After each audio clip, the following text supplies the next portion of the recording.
Joy to the world, the Lord is come. Let us receive the King. Let every heart prepare Him room. And heaven and nature sing, and heaven and nature sing, and heaven and nature sing.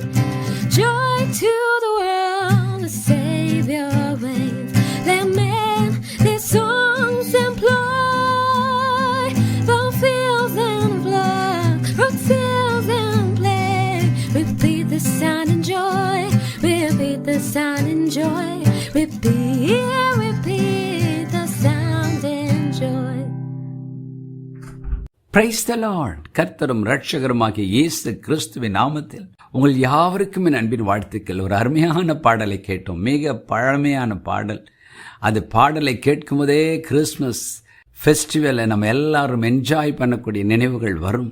ஆம், லூக்கா எழுதின சுவிசேஷம் 2ஆம் அதிகாரம் 10ஆம் வசனம் இப்படியாய் சொல்லுகிறது, தேவ தூதன் அவர்களை நோக்கி, பயப்படாதிருங்கள், இதோ எல்லா ஜனத்துக்கும் மிகுந்த சந்தோஷத்தை உண்டாக்கும் நற்செய்தியை உங்களுக்கு அறிவிக்கிறேன்.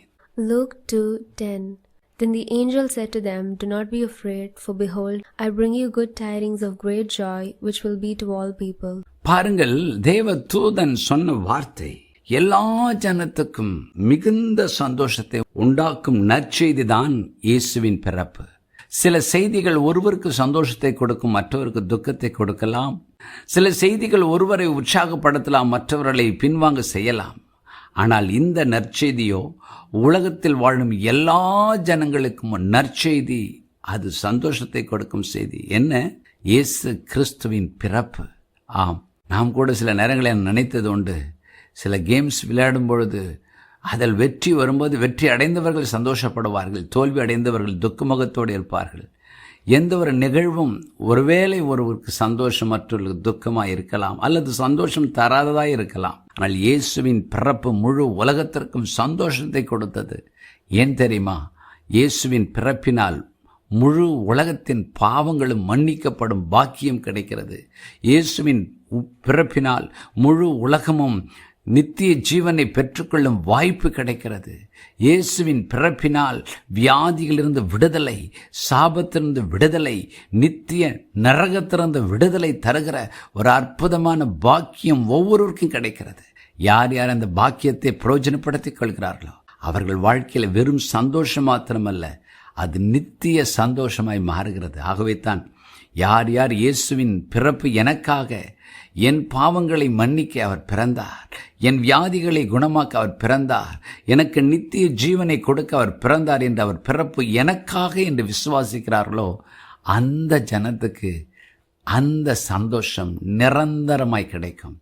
ஆம், இயேசுவின் பிறப்பு எல்லா ஜனத்துக்கும் முழு உலகத்திற்கும் சந்தோஷம். ஆகவே தான் இயேசு கிறிஸ்து மனு குலத்திற்கு கொடுத்த 2 மிக முக்கியமான காரியம். ஒன்று அவருடைய இரத்தம், 2வது அவருடைய ஜீவன். இன்றைக்கும் இந்த இரத்தமும் ஜீவனும் முழு உலகத்தில் உள்ள எல்லா மனிதர்களுக்கும் பொதுவானதைப் போல அவர் கொடுத்த வெளியேறப்பட்ட ரட்சிப்பு இந்த உலக ஓட்டத்தை முடித்த பின்பு ஒவ்வொருவரும் நித்தியமாய் வாழும் அந்த வாழ்க்கைக்கு நம்மை தகுதிப்படுத்தும்படித்தான் அவர் பிறந்தார்.